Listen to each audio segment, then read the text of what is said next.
आप स्क्रीन के ऊपर देख सकते हो लास्ट 4 एग्ज़ाम हो रहे हैं, मतलब कि 4 एग्ज़ाम लास्ट जो अभी अभी होकर गए हैं recently.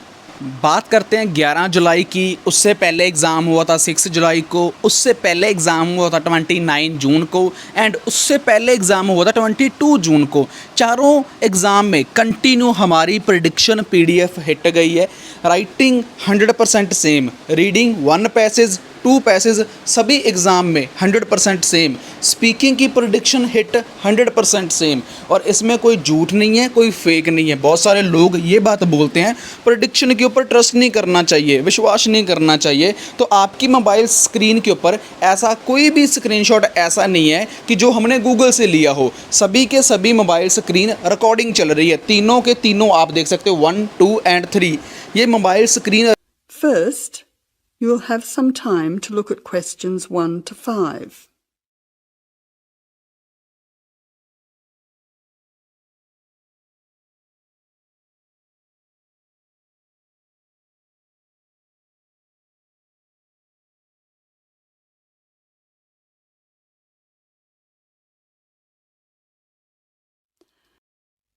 Now listen carefully and answer questions 1 to 5.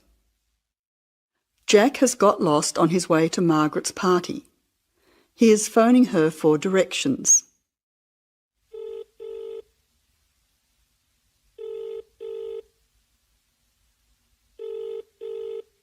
Hello, is that Margaret? Yes, who's speaking? Margaret, it's Jack. I think I'm lost. I can't see a signpost and... Jack, so where are you now? Well, I'm a bit confused about the directions, but I'm at a T-junction. What can you see around you? I can see a pub on the corner. Can you see the name of the pub? Wait a minute, let me see. It's hard to see in the dark. Yes, I can read it now. It's called the Lion's... Head. Oh, the Lion's Head. Okay, well then you're not too far away. Go straight ahead through the traffic lights to the next T-junction. Sorry, I didn't hear you. What did you say? I said just go through to the next T-junction. Okay. Now what? Well, there's a park in front of you and a large 2-storey building on the corner. Yes, I can see them. Okay, so now turn left. Hang on, you're coming up the street, so you'll have to turn right. Okay, got it. What's the name of your street? It's Wesley Street, Wesley, number 70. We're the 5th house on the left. You should see a red letterbox and some bushes in front of the house. Okay, 5th house, number 70. I should be there soon. Am I late for the party? It sounds like things are happening there. No, it's only just started. That's good. I should be there in the next 10 minutes. See you soon. Jack hangs up and walks on. 7 minutes later, he calls Margaret again, as he still can't find the house. You now have some time to look at questions 6 to 10.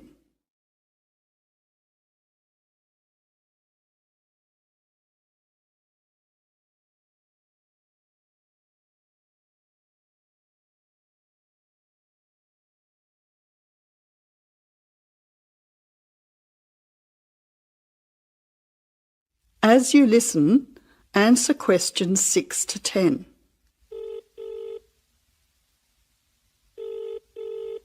Who's speaking? Hi, Margaret. It's Jack again. Sorry to bother you. Listen, would you mind doing me a favour? Of course, what? Could you tell Mike I have got his camera? I've tried to send him a text message, but it's not going through. Oh, he's not here yet. Oh dear, he said he'd be there early. He might be lost too. Okay, I'll call him. What's his number? 0482 563379. Oh, so that's 0485. No, 0482 563379. Okay, I'll call him right away. But where are you now? Well, I'm in your street, but I still can't find your house. I can't see the numbers very clearly, or a red letterbox. It's pretty dark. I thought you said it was easy to find. Oh, okay, wait there. I'll come outside and get you. All right then, and don't worry about calling Mike. I'll try to call him now. Hang on, there's someone coming down the street. It looks like Mike. Oh, and I can see the letterbox now. It was hidden behind a bush. See you soon.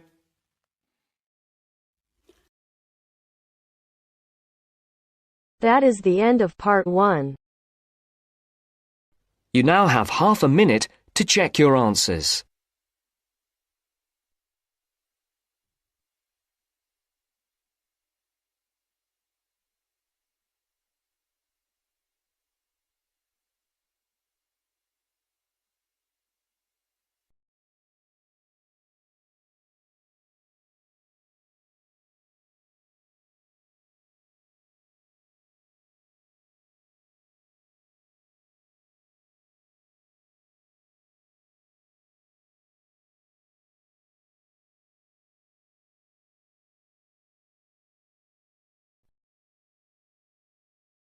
Now turns to part 2. Part 2. You will hear a presenter on a radio phone-in show. The presenter is talking to a woman who was bitten by a poisonous spider.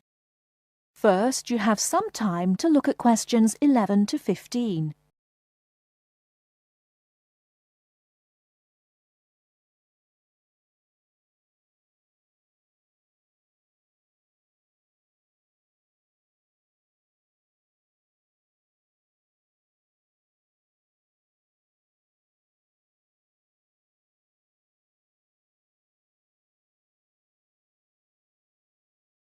Now, listen carefully and answer questions 11 to 15. Today, we're continuing our Traveller's Tales. On the line we have Amanda Toddington, who had quite a nasty experience in Australia last year. Isn't that right, Amanda? Yes. My husband and I were on holiday, and we were staying at a friend's house on the coast near Brisbane. It was towards the end of the holiday, and I was about to go into the garden and enjoy my breakfast. I walked out into the kitchen, slid my left foot into my shoe, and felt a tiny sting. It was pretty painless, but I shook the shoe off my foot and saw this tiny spider running out as the shoe hit the wall. Anyway, not being an expert, I presumed the worst, that I'd been bitten by something that was going to kill me, and I completely lost control. I don't think I've ever screamed so much in all my life. We'd been told beforehand to always check our shoes before putting them on, as it's a common way to get bitten. So I suppose it was my own fault, really. So what was it that had bitten you? Tony, that's our Australian friend, he immediately asked me if I knew what had bitten me, and I pointed to the corner of the room where I'd last seen the spider. He picked up a jar and found the creature in the corner where the shoe had hit the floor. "It's a redback," he said, and he gently placed the jar over the spider. The funny thing was, we'd been talking about some of the creatures we needed to be careful of a few days previously, and as he said the name redback, the conversation came flooding back to me. In particular, the fact that the bite can be extremely painful. I've found out since that the redback is from the same family as the black widow spider, and it's the female that does the damage, which it turned out was what I'd been bitten by. You must have been absolutely petrified. You can say that again. I remember feeling quite confused. I wasn't in a great deal of pain to begin with, and yet I could see from our friends' faces that they were concerned.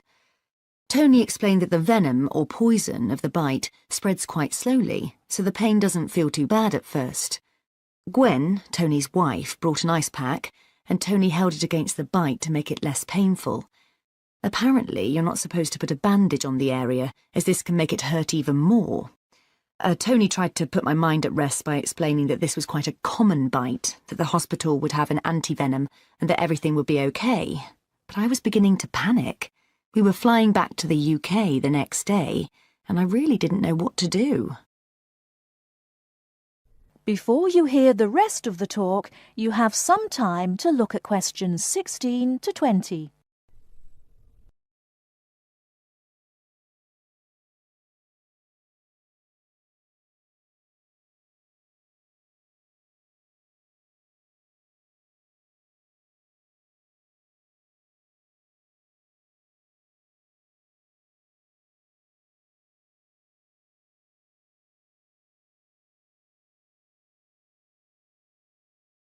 Now listen and answer questions 16 to 20.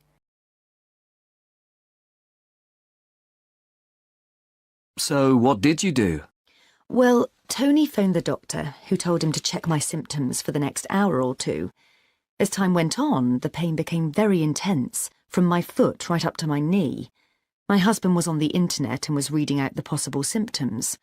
I wasn't feeling sick, and I hadn't yet developed a fever, but I had a terrible headache, and my foot was beginning to swell up. At this point, Tony decided to take me to the local hospital to be on the safe side. I really didn't want to go, as I had visions of being kept in for days and all our plans being spoilt. But Tony and my husband insisted. When we got to the hospital, I was relieved to see how casual everyone was when Tony explained I'd been bitten by a redback spider. They told me to take a seat and got on with their work. And did you receive any treatment? By the time I got to see a doctor, the pain was very intense indeed, and I was getting quite upset. The doctor decided to give me a dose of an antivenom, which he assured me would eventually deal with the problem. Unfortunately, he also explained that it wouldn't have an immediate effect and the symptoms might last for several days. But the story has a happy ending. My husband managed to book us onto another plane 1 week later. And even better news was that the symptoms of the bite finally cleared up after about 24 hours. Within a couple of days, I was back to normal again. So thanks to the spider, we managed to extend our holiday by a week.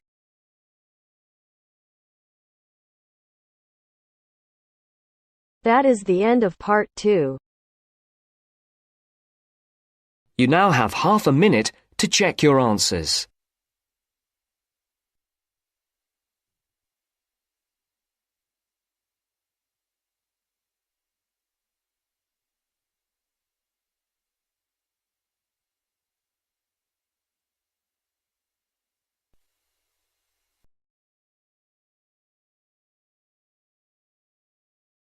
Hear a conversation between a research student, Jeremy, and his supervisor.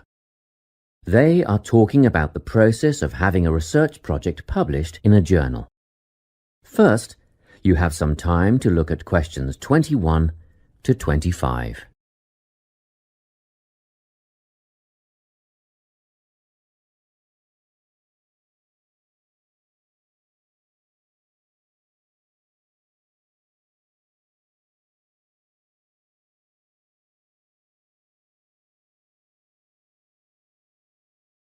Listen carefully and answer questions 21 to 25.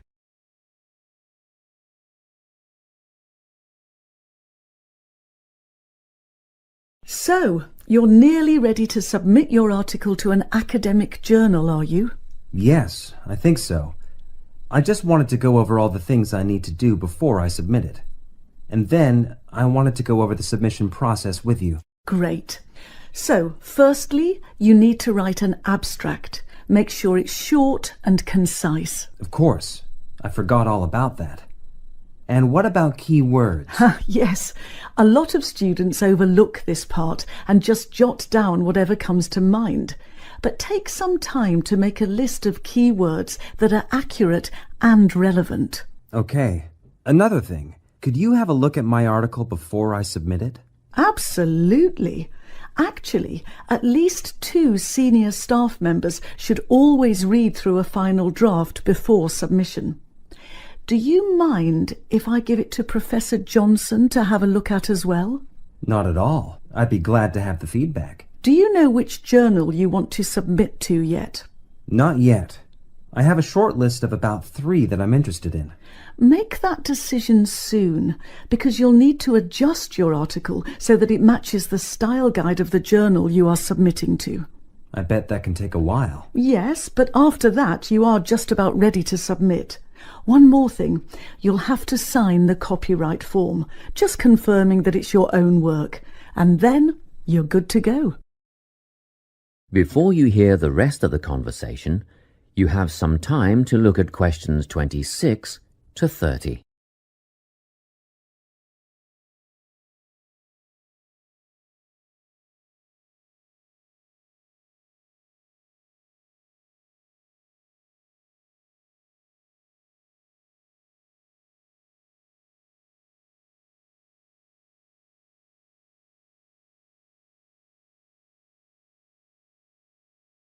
Now listen and answer questions 26 to 30. Now, the submission process, how does it work exactly? Well, the first thing is to just send it off. You've got to send in the manuscript before anything else can happen. Sure. And then should I call to check if they have received it? No need for that, no. All you have to do is just log on to your email regularly because you will get a submission confirmation once they have processed the manuscript. And that will have comments on what they thought of it? No comments yet. That email is just to let you know they have received it. The next stage is what is known as peer review. This is when experts in the field review your manuscript and decide whether to accept it. They'll never accept me. I'm only a master's student. Don't worry about that, Jeremy.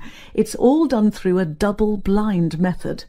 That means that whoever reads your manuscript has no idea whether you are a grad student or a Nobel Prize laureate. They'll only be judging your work, not you. Well, that's good to hear. And then what, once they've made their decision? Well, there are 4 possible outcomes. You might get an acceptance, but a first-off acceptance is very, very rare. Don't pin your hopes on it. You could also get a rejection, but these don't happen very often either. I don't think this will be a problem. What do you think I'll get? If you're very lucky, you'll get a conditional acceptance. This means that they've accepted the article and it will be published, but you need to tweak a few things first. A sentence here, a heading there, nothing major. That sounds good. But to be honest, you will probably end up with a revise and resubmit. This means they are definitely interested, but you will need to rework the paper before it's accepted. The necessary changes will be outlined by the reviewers. Okay.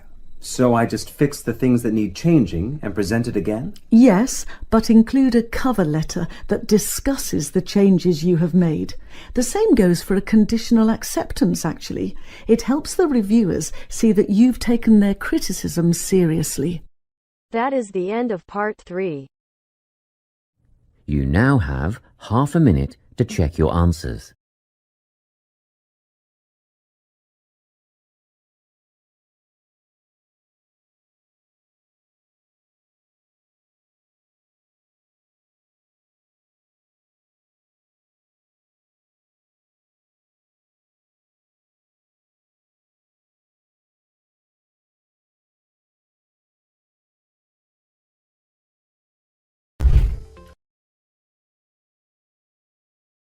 Now turns to part 4. Part 4. Listen to the last part of the lecture. As you listen, complete the notes below. First, you have some time to look at questions 31 to 40.